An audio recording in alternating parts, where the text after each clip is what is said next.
Oh, that must be Miss Winters and Mr. Devlin. I'll let them in, excuse me.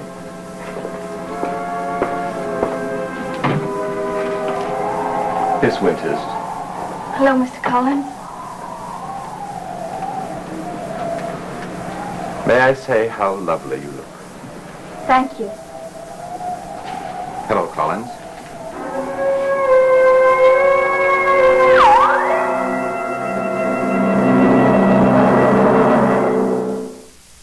Is anything wrong?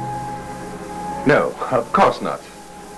I'm delighted you could come. For a moment, I thought you objected to something about this costume. No, not at all. As a matter of fact, Miss Winters helped me select it. I think Burke looks just like Jeremiah Collins, don't you? Very much so. Well, I must say I feel rather strange. This isn't exactly my style. Well, you look very handsome. Don't you think so? Yes. Will you come in?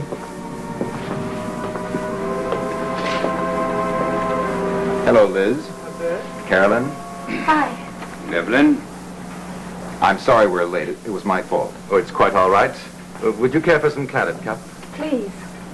I was just about to propose a toast. Well, go ahead. Thank you.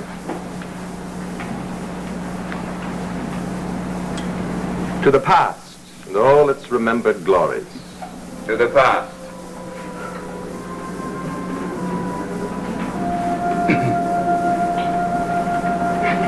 You know something odd? What is it? With this evening, I feel as though I really were in the past. You know, Vicky, I said the same thing when we walked into this room. I think it's the candlelight. They lend a marvelous atmosphere. No, I don't think so at all, because I felt that way all evening. When I put on this dress, I really thought that I was Josette Collins. Was it an unpleasant feeling? No, quite to the contrary. I think I would have been very happy as Josette. I like you just the way you are. As Vicky Winters. Listen, What, Liz? the bell tolling the hour. It's the chapel bell down in the valley. Oh, I didn't realize you could hear it from here. Yes, sometimes at night it's quite distinct. The stroke of 11. The hour before midnight. What a splendid time to be visited by a ghost. Roger, don't talk like that. Oh, I was only joking, Liz. Look, And what? the candles are flickering. I wonder why. It's suddenly so cold in here. So very cold. Yes, I can feel it too. Why is it so cold? I can feel it piercing right through me. I'm sorry, but this old house does tend to be drafty. Mother? What is it, Liz? I thought I felt something. Felt something? I thought I felt a hand touching my shoulder. But how could that be? There's no one standing behind you. I know.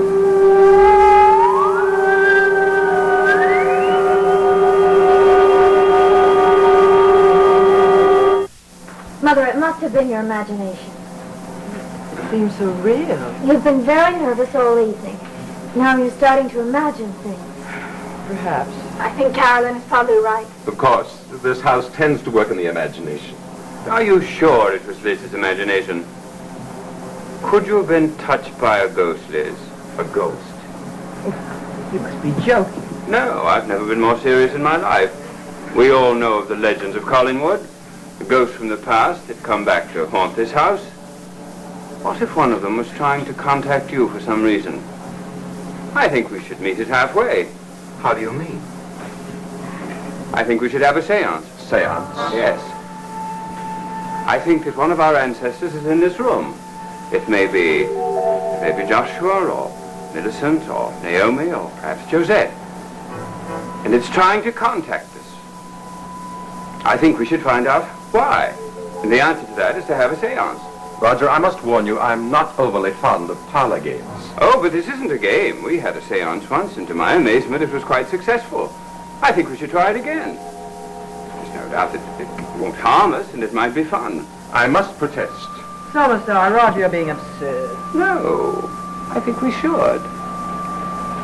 What better evening's entertainment than to converse with a ghost from the past? Roger, I wish you'd stop this. Oh, now, Liz, I think we should go ahead with it. You will enjoy it once we get into the swing of it. Now, if one of you gentlemen will help me with this table. Roger, I dislike saying this, but I really must protest. Why? What is your objection? Well, I merely object to frightening the ladies. Are you sure you're not afraid? Afraid? Why would I be afraid? Well, many people fear the unseen. But you surprised me. I didn't think you would be one of them. Of course I'm not afraid. Well, then shall we proceed? Really? It's no use, Barnabas. Once Roger gets an idea in his head, it's very hard to make him change his mind. It's best to humor him. Good. Then we'll go on with it. Reluctantly, but I still think it's a waste of time. Carolyn, Vicky, Devlin, what do you say? I don't know. Vicky, I'll leave it to you. Well, I guess we could try it. Good. Now, table over here. Now, I'll get this candlestick on the table. There. Now, if you gentlemen will help with the chairs, then we can all take our places.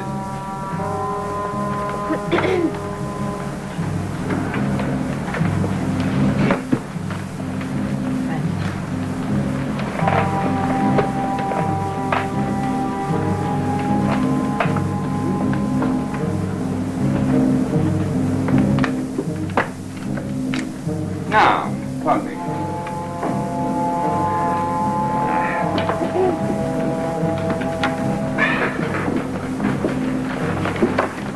What now? Now, everyone touch fingertips so that we have a complete circle of communication. Barnabas, you're not joining the circle. Oh. Forgive me. But I must insist, I think this is a great deal of nonsense. So do I. Now, we'll see now. Come along. There. Now, the circle of communication is complete. Now, everyone try to erase everything from your mind, except, of course, the person who's trying to contact us. Concentrate on establishing communication. Now,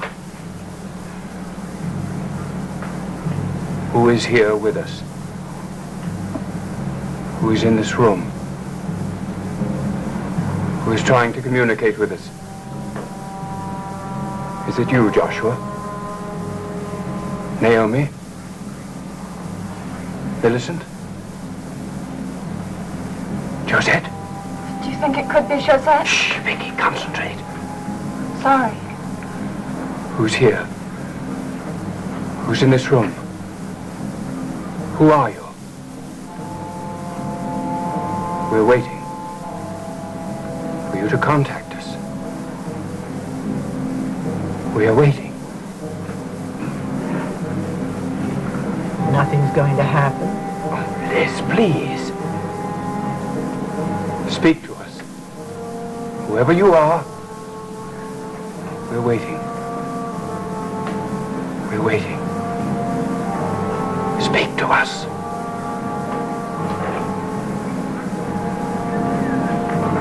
There's nothing here, Uncle Roger. Speak to us. Speak to us. I think Carolyn is right. Speak to us. I'm afraid I must ask you all to put an end to this. Of course we should. It's perfectly obvious that it's absolutely wasting time. All right, but... Oh, What is it, Liz? piercing cold is here again. It's come back. Yes, I feel it too. There's something here. Something in this room. The candles. Who blew them out? No one. I don't think we ought to go on with this. The doors. It's the wind, just the wind. I think we better call a halt to this right now. I agree with you. So do I. Vicky? Vicky, What's the matter, Vicky? It's too late to stop now. Even if we wanted to. Vicky's going into a trance. We're about to be contacted by someone from beyond the grave.